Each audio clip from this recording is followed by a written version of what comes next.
Կրթական նոր չափորոշիչից ուսուցիչներն ու մասնագետները գլուխ չեն հանում։ Քաոս, մեկ բառով այսպես են անվանում նախարարության առաջարկած փոփոխությունները։ Հանրակրթության պետական նոր չափորոշիչով չկա բավարար կամ անբավարար գնահատական, այսինքն 10 բալանոց համակարգում 1-ը, 2-ը, 3-ը այլևս անբավարար միավոր չեն։ Չկա նաև երկտարեցիություն, այսինքն աշակերտը նույն դասարանում մնալ չի կարող, պետք է փոխադրվի պարտադիր։ Եթե երեխան չի ներկայանում քննության,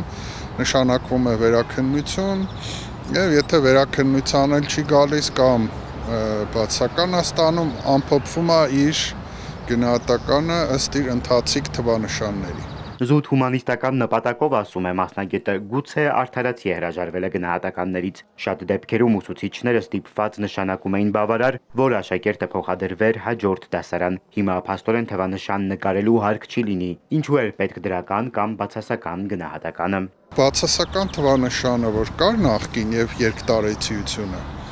դա ոչ թե այն երեխաների համար էր, որոնք բացասական թվանշան էին ստանում կամ մնում էին նույն դասարանում, այլ այն երեխաների համար էր, որոնց այդ ռիսկը սպառնում էր։ Եվ որպեսզի երեխաները բացական չստանային, չմնային նույն դասարանում վերաքննություն, իրենք սովորում էին, ջանք էին դնում։ Գնահատումից եւ երկտարեցիությունից հրաժարվելը ռիսկային է նաեւ այն պատճառով, որ աշակերտները կրթվելուն կարող են նայել մատների արանքով, մտածելով միևնույնն է փոխադրվելու են հաջորդ դասարան։ Մեծանալու է այն երեխաների թիվը, որոնք ասել են, ինչի՞ սա պետք։ Ոչ էլ գրելու եմ, ոչ էլ գնալու եմ։ Երեխան կարող է գալ քննության, ուղղակի դատարկ թուղթը հանձնել ուսուցչին, ասի էսա, մեկ դրեք ինձ։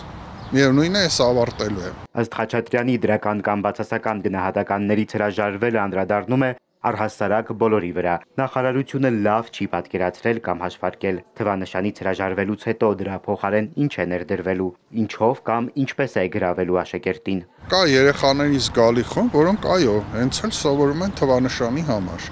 Հանեցինք։ Ինչ, տեղը ինչ, դատարկությունը ինչն է լցնելու։ Սոցիալական ցանցերն են լցնելու։ Այդպես էլ կլինի, այսինքն այն ժամանակը, որ երեխան առաջ հատկացնում էր, որ թվանշան ստանա,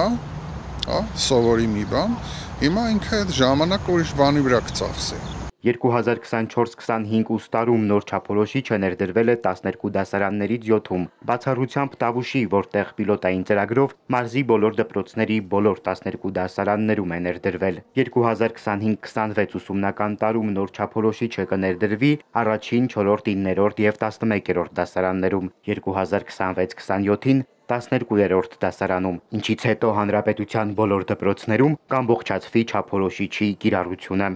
Սևակ Վարդումյան, Հարություն Հովսեփյան, Էպիկենտրոն։